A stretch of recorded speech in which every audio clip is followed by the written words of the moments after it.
आज से तकरीबन 10 साल पहले वो शख्स जिसका नाम है आशाराम बापू गिरफ्तार किया गया था। और एक वो दिन था और एक आज का दिन।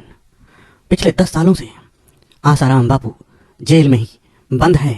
उनकी कैद का ये 10वां साल है, लेकिन उनकी रिहाई की उम्मीद दूर दूर तक आज भी नजर नहीं आ रही है। लाखों भक्तों की जिंदगी में ज्ञान का उजाला फैलाने वाले गुरु की जिंदगी में फिलहाल अंधेरा ही अंधेरा दिखाई दे रहा है। आइए जानते हैं पूरी कहानी। जेल में आशाराम बापू के ये 10 वर्ष कैसे रहे। 120 महीने और जमानत की 15 अर्जियां। 120 महीने यानी पूरे 10 साल। हाई कोर्ट से लेकर सुप्रीम कोर्ट तक 15 बार से ज्यादा जमानत की अर्जियां। राम जेठमलानी, सुब्रमण्यम स्वामी और सलमान खुर्शीद जैसे धुरंधर अखाड़े में उतरे, लेकिन फिर भी बाबा के लिए जोधपुर सेंट्रल जेल का दरवाजा आखिर खुल क्यों नहीं रहा। 30 अगस्त 2013 यही वो दिन था जब आशाराम बापू की गिरफ्तारी हुई थी। तब से जेल के बाहर की खुली हवा उन्हें नसीब नहीं हुई। हालांकि इस दौरान जोधपुर सेंट्रल जेल का दरवाजा कई बार खुला, कई कैदी जेल से रिहा हुए। यहां तक कि इस जेल से सलमान खान जैसे सेलिब्रिटी भी बाबा के रहते रहते अंदर आए और बाबा के रहते रहते ही बाहर चले गए। इस बात को लेकर बापू अक्सर शिकायत भी करते रहते हैं। आशाराम बापू का मानना है कि सलमान खान जैसे जब जेल से बाहर जब मर्जी आ सकते हैं, जब मर्जी जा सकते हैं, पता भी नहीं चलता कि कब आए और कब गए। यहाँ 15 से ज्यादा कोशिशें करने के बाद भी जमानत नहीं मिल रही। जिंदगी की उम्मीदों ने दम तोड़ दिया है। अब ले देकर आखिरी उम्मीद गुजरात हाई कोर्ट पर टिकी है, जहां आशाराम बापू ने अपनी सजा की बर्खास्तगी के लिए रिट लगाई है। मगर इसका फैसला कब आएगा ये कोई नहीं जानता। आशाराम बापू का जन्म 17 अप्रैल 1941 को हुआ था। इस हिसाब से उनकी उम्र 82 साल की बनती है।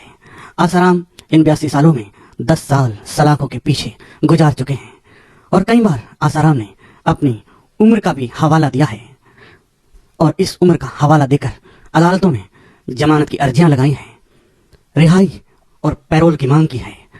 मगर अदालत है कि उन पर कोई रहम दिखा ही नहीं रही है। उधर उम्र और चाल चलन के आधार पर उम्र कैद की सजा पाए और राम रहीम जैसे कई आजाद हो चुके हैं और कई पैरोल से बाहर आकर मजे लूट रहे हैं। और तो और गुजरात दंगों में बिल्किस बानो के साथ बलात्कार के आरोपियों को भी रिहाई मिल चुकी है, मगर आशाराम का नंबर अभी तक नहीं आया। असल में आशाराम बापू पर एक नहीं बल्कि 2 रेप केस चले हुए हैं और दोनों में ही वो दोषी पाए गए हैं। लेकिन 10 साल गुजारने के बावजूद उन्हें एक बार भी जेल से बाहर आने का मौका नहीं मिला। और दूसरी ओर राम रहीम जैसा एक बाबा जब मर्जी पैरोल लेकर जेल से बाहर आता है और प्रवचन देता है। फिलहाल गुजरात हाई कोर्ट में अपनी सजा के खिलाफ एक रिट लगाई है आशाराम बापू ने, लेकिन हालत यह है कि आशाराम इस रिट का फैसला आने तक भी इंतजार नहीं करना चाहते और इसलिए आशाराम ने उसी गुजरात हाई कोर्ट में पिछले महीने एक और रिट लगा दी है। इसमें उन्होंने मांग की है कि रिट के फैसले आने तक उनकी सजा को बर्खास्त कर दिया जाए। अदालत में की गई इसी अपील से आशाराम ने जो बातें लिखी हैं वो कम अजीबोगरीब नहीं है। आशाराम ने खुद पर दर्ज मुकदमे को सरासर झूठा करार दिया है और कहा है कि जब यह घटना होने की बात की जा रही थी तब उनकी उम्र 64 साल की थी और लड़की 21 साल की। ऐसे में अगर लड़की चाहती तो वो उन्हें धक्का देकर बच सकती थी। लेकिन ये तो रही गुजरात वाले मुकदमे की बात। राजस्थान के मुकदमे में आशाराम जो सजा भोग रहे हैं वो अलग ही है और ये केस आशाराम के गले की सबसे बड़ी हड्डी बना हुआ है। बलात्कार के इल्जाम में गिरफ्तार आशाराम पर 14 कानूनी धाराओं के तहत मुकदमा चला। भारतीय दंड संहिता की इन 14 सख्त धाराओं को 1012 पन्नों की चार्जशीट में समेटकर 140 गवाहों के सहारे जोधपुर पुलिस ने बाबा के परमानेंट जेल में रहने का अपनी तरफ से पूरा पुख्ता इंतजाम किया हुआ है।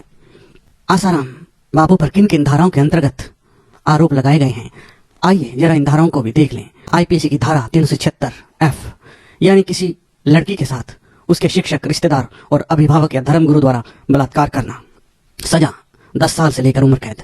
आईपीसी की धारा 375 सी यानी किसी लड़की के शारीरिक अंगों पर छेड़छाड़ करना, सजा 10 साल। आईपीसी की धारा 506 जान से मारने की धमकी देना। आईपीसी की धारा 354 ए यानी कि यौन उत्पीड़न, आईपीसी की धारा 370A यानी बाल तस्करी, आईपीसी की धारा 120 यानी साजिश रचना, आईपीसी की धारा 109 किसी को गुनाह के लिए उकसाना, पॉक्सो एक्ट की धारा 5F 6, 7, 8 और 17 किसी शैक्षिक संस्थान में बाल यौन उत्पीड़न, सजा 10 साल से लेकर उम्र कैद तक। अब जाहिर है कि इनमें से कई संगीन धाराओं में आसाराम को पहले से ही दोषी करार दिया जा चुका है। ऐसे में आसाराम उम्र कैद जैसी खतरनाक सजा का मुजरिम है और फिलहाल जो हालात हैं उन्हें देखकर तो यही लगता है कि आसाराम को अपनी आने वाली पूरी उम्र जेल की सलाखों के पीछे ही ना गुजारनी पड़े। वो खुद को भगवान समझने वाली अदा, वो बात बात पर नाचने लगना, वो रोब, वो तेवर, लेकिन अब दिखाई देती हैं तो चेहरे की छुरियां, चिड़चिड़ा अंदाज, सहारा लेकर चलना, नाउमीदी की खोज। जेल के 10 सालों में जेल ने कितना बदल दिया है आसाराम को। वक्त ने ही वक्त की मार दिखा दी। पिछले करीब 5 साल से आसाराम जेल की बैरक नंबर 5 में बंद है। रोजाना 5 बजे सुबह उठना होता है। पैर में दर्द की वजह से अब तो व्हील चेयर पर चलना पड़ता है। जेल प्रशासन के मुताबिक आसाराम रात का खाना नहीं खाता, मगर ऐसे नहीं है कि उसे जेल में चैन की नींद आती है। आलम यह है कि रात में कई बार घबराकर उठ जाता है। बताया जाता है कि बाबा कई तरह की बीमारियों से ग्रस्त है, जैसे कि साइटिका, स्लीप डिस्क, नींद न आना, भूख न लगना, दांतों का दर्द, पैरों में दर्द और कमजोरी भी बहुत ज्यादा है। मगर जेल में बाबा की आखिर कट कैसे रही है? कौन उसे व्हील चेयर पर बैठाता है और कौन घुमाता है, कौन उसे टहलाता है? तो आपकी जानकारी के लिए बता दें कि बाबा की बैरक में जो 5 लोग हैं उनमें 2 तो उसके ही चेले हैं जो इस मामले में उसके साथ आरोपी हैं, और यही वो लोग हैं जो जेल में बाबा की खिदमत करते हैं, तीमारदारी करते हैं। मतलब बाबा को उनके चेले, उनके शिष्य मिले हुए हैं। पिछले 5 सालों में बाबा की चाल और ढाल दोनों बदल गए हैं। आसाराम को जितनी भी बीमारियां हैं उनमें सबसे ज्यादा तकलीफ उसे अपने पैर के दर्द से है। लिहाजा गुरु सुबह उठकर अपने चेलों से अपने पैर की मालिश करवाता है। उसके यही चेले उसे बैरक के अंदर बाहर बिस्तर पर लिटाने, सुबह व्हील चेयर पर बिठाकर गार्डन में घुमाते हैं। जेल सूत्रों के मुताबिक शुरू में तो बाबा ने जेल में भी ज्ञान बांटना शुरू कर दिया था, मगर अब तो सारा वक्त यही सोचने में निकलता है कि आखिर जमानत कब मिलेगी और कब इस कारागार से छुटकारा होगा। लेकिन इस अंधेरी रात की सुबह कहीं नजर नहीं आती। दूसरे कैदियों से भी बाबा ने बात करना छोड़ दिया है और चुपचाप अपनी बैरक में ही ज्यादातर वक्त बिताते हैं। शुरुआत में ऐसा नहीं था। बाबा को जेल में लाए जाने से काफी वक्त तक वो जेल में खुद ही दौड़ता था, मगर पिछले 5 साल में बाबा की चाल और ढाल दोनों बदल गए हैं। जेल में आसाराम को वही सुविधाएं दी जा रही हैं जो दूसरे बुजुर्ग कैदियों को दी जाती हैं। गंभीर बीमारी के अलावा नॉर्मल बीमारी पर उसे जेल का डॉक्टर ही देखता है। बताया जाता है कि आसाराम ज्यादातर आयुर्वेदिक दवाओं का ही इस्तेमाल करते हैं। आयुर्वेदा का बहुत ही अच्छा ज्ञान आसाराम बापू रखते हैं, ये सभी को पता है। जेल सूत्रों के मुताबिक जेल से बाहर न निकल पाने की कसमासाहट की वजह से वो रोज नई बीमारियों से घिरते जा रहे हैं। जमानत मिलने की आस अब टूटने लगी है, तो बाबा ने कोर्ट से गुजारिश की है कि उसकी बीमारी की वजह से ही उसे जमानत दे दो। मगर अब बात जमानत से आगे फैसले पर पहुंच गई है। देखिए क्या होता है और कब खत्म होता है आसाराम बापू का ये इंतजार। प्यारे दर्शकों, न्यूज मिरर पर यदि आप नए हैं तो चैनल को सब्सक्राइब जरूर कर लें, पोस्ट को लाइक करें, फेसबुक पेज को भी फॉलो करें। जय हिंद, जय भारत।